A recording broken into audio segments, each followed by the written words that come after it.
We're here today with Tammy Honaman, who's a magazine editor and a jewelry designer, and we have taken a trip around the world today.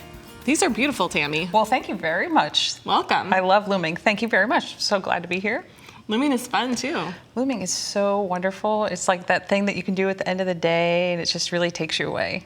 And it just depends on what you're working with and what you want to do for where you wind up. Well, where do you think people should start? I think bead weave looming is a traditional place to start once you get started with that type of work. And you can use any type of seed bead, any different shapes seed beads that are now out there. So these looms are good examples of how shape beads work and how you want to, create your warps to match the shape of the seed beads and the shaped beads. And so like on this one, we've got the thermally bonded thread, then we just have it spaced so that it equals the distance between the beads. And then here we've used leather. I love that too. Yeah, how about it? This is actually your design. It was looking a little familiar. I love this pattern and I've made really good use of it, so. I'm glad. That's fun. We could provide it if people want to download it. Awesome, yeah, so that was actually a really great design. And I love that you used leather. It was kind of eye-opening to me. And then we've been able to take that a little bit further and use yarn and different fibers, which is so exciting to me. So this here is sari yarn or sari silk ribbon, depending on where you're getting it from. And all I did was just create the warps using it.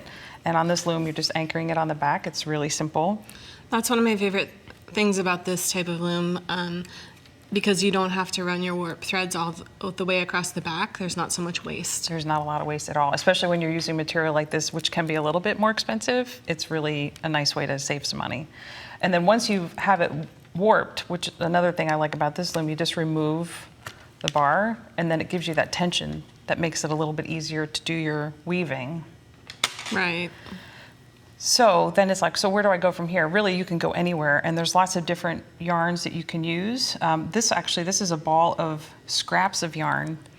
No way. It is, and it's just like the ends from a project just knotted together, and then you just made a ball. I love that idea, and it would make a really, really great texture too. Exactly, all different things. And so this is just another piece of that sari yarn, and really just to start it, you just do a quick little knot. And then in difference to when you're bead weaving, how you do that weaving, this is just the over, under, over, under, over, under. So really simple, kind of, I don't want to say mindless because I think it's actually mindful, just kind of get meditative. In that. And then you just go back, over, under, over, under. And then you just keep going. And then when you want to start a new yarn, you can see on the next example, you just do a knot at the end, similar to how we started, do a new knot, and then start another layer. Perfect. Yeah. That looks great too. It's really fun. It's fun. And that's one of the benefits of using shorter lengths. You kind of you're using up scrap that won't work into a sweater. Yeah. And you really get something that's very unique. I'll say. Let's take a look at some of these beautiful samples that you brought. Great, thank you. So I think you said that these were made by Juliana Hudgens. Yes. Yay, our friend Juliana. Those are so pretty. Yeah, she did a beautiful job, and thank you, Juliana, for allowing us to showcase your work. I think that's so exciting to have them here. And you can see different ways of finishing the ends. She used a bar for her toggle, and then added beads to them. Where are those beads? So right here, you in got the like middle, a little you mean. flurry Yeah. of beads. And then on the other pad, a couple of those are mine, and then you can add different findings to them. So you see the feather is something that is just unique, and it kind of gives it some structure.